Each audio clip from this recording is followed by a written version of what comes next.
Crépin Diatta et Cheikh Tidiane Niasse pour pallier l'absence d'Habib Diarra. L'annonce de la liste des joueurs convoqués par Pape Thiaw a suscité de nombreuses réactions, mais parmi les absences les plus commentées, celle de Habib Diarra figure en haut de la liste. Le milieu de terrain du RC Strasbourg s'était imposé comme l'un des éléments les plus performants du Sénégal lors de ses dernières apparitions, marquant 3 buts en seulement 2 matchs, dont un doublé retentissant contre le Burundi. Son absence laisse un vide important dans l'entrejeu sénégalais, et le sélectionneur a dû trouver des alternatives pour compenser son absence. 2 joueurs ont été appelés pour assurer cette mission, Crépin Diatta et Cheikh Tidiane Niasse.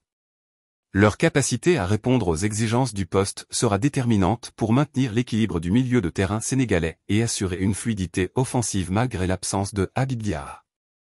Habib Diarra, une absence qui fragilise le milieu sénégalais. Habib Diarra est un milieu de terrain box-to-box moderne, capable d'apporter autant défensivement qu'offensivement. Sa capacité à casser les lignes, à projeter le jeu vers l'avant et à se montrer décisif dans la surface adverse en fait un atout majeur pour le Sénégal. Depuis ses débuts en sélection, il a rapidement marqué les esprits, notamment grâce à son activité incessante sur le terrain, qui lui permet de récupérer de nombreux ballons et d'être constamment en mouvement. Sa qualité de frappe, qui a permis au Sénégal de s'appuyer sur lui comme une arme offensive inattendue. Sa lecture du jeu et son intelligence tactique, qui lui permettent de s'adapter à différentes situations et de dicter le tempo du match.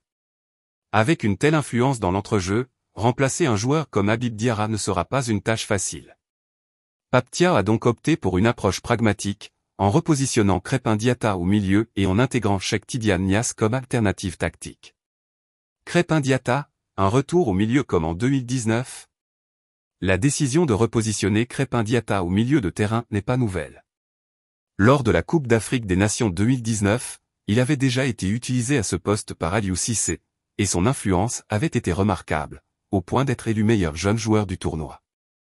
L'ancien joueur du club Bruges, aujourd'hui à Monaco, possède plusieurs qualités qui pourraient compenser partiellement l'absence d'Habib Diarra.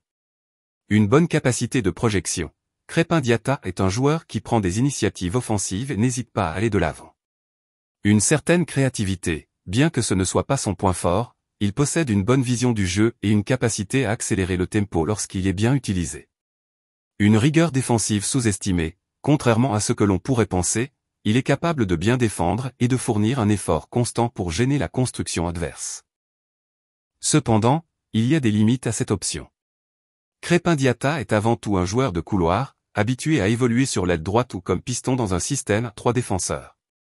Son influence en tant que meneur de jeu ou relayeur est incertaine, et son manque de prédisposition naturelle à organiser le jeu pourrait poser un problème contre des équipes bien structurées. Sa capacité d'adaptation sera donc mise à rude épreuve, et Pape Thiaw devra veiller à ce que ce repositionnement n'affaiblisse pas la fluidité du jeu sénégalais. Cheikh Tidiane Niasse, une alternative crédible. L'autre joueur appelé pour compenser l'absence d'Habib Diarra est Cheikh Tidiane Niasse, milieu de terrain évoluant au Hellas Vérone en Série A italienne. Ce joueur possède un profil différent de Crépin Diatta et pourrait apporter une autre option tactique à Pape Thiaw. Un numéro 10 atypique mais intéressant dans un 4-2-3-1. Si le Sénégal évolue en 4-2-3-1, comme cela semble être l'option privilégiée par Pape Thiaw, alors Cheikh Niasse pourrait être testé dans un rôle plus avancé.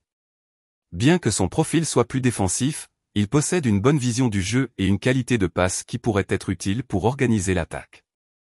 Ses points forts sont un volume de jeu important, qui lui permet d'être actif dans la récupération du ballon. Une capacité à conserver le ballon sous pression, ce qui peut assurer une transition fluide entre la défense et l'attaque.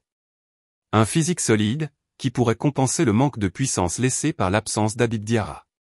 Toutefois, utiliser Cheikh Niasse comme un meneur de jeu naturel est un pari risqué. Il n'a pas le même dynamisme offensif que Habib Diarra, et il pourrait être moins percutant dans les phases offensives. Le staff technique devra donc déterminer rapidement s'il est capable de jouer ce rôle ou s'il serait plus judicieux d'opter pour un autre schéma tactique. Quelle est la meilleure solution pour remplacer Habib Diarra? Avec ces 2 joueurs au profil bien distinct, Pape Thiaw dispose de plusieurs options tactiques. Repositionner Crépin Diatta comme milieu relayeur, en espérant qu'il puisse retrouver son influence de 2019. Donner plus de responsabilités offensives à Cheikh Niasse, et voir s'il peut s'adapter à un rôle plus avancé. Changer légèrement le système de jeu, en optant pour un milieu plus compact et en demandant à un autre joueur offensif, comme Sadio Mané ou Pape Matar Sarr, de prendre davantage d'initiatives dans la construction. Chaque option présente des avantages et des inconvénients, et la clé du succès résidera dans la capacité du staff technique à faire le bon choix en fonction de l'adversaire et des besoins du match. Conclusion, une solution temporaire, mais un vrai test pour les remplaçants. L'absence d'Habib Diarra est un coup dur pour le Sénégal, mais elle offre aussi une opportunité à Crépin Diatta et Cheikh Niasse de prouver leur valeur dans un rôle différent. Crépin Diatta a déjà montré par le passé qu'il pouvait jouer dans l'axe, mais son adaptation à ce poste dépendra de son implication et de la dynamique collective. Cheikh Niasse, quant à lui, doit prouver qu'il peut apporter une plus-value offensive, malgré son profil plus défensif. Si l'un de ces deux joueurs parvient à s'imposer comme une solution viable, il pourrait se positionner comme une alternative solide pour l'avenir. Toutefois, il ne fait aucun doute que le retour d'Habib Diarra sera attendu avec impatience, car son impact sur le jeu sénégalais est déjà considérable. En attendant, Pape Thiaw devra trouver la meilleure combinaison possible pour assurer une transition fluide et maintenir le niveau de compétitivité du milieu de terrain des Lions de la Teranga.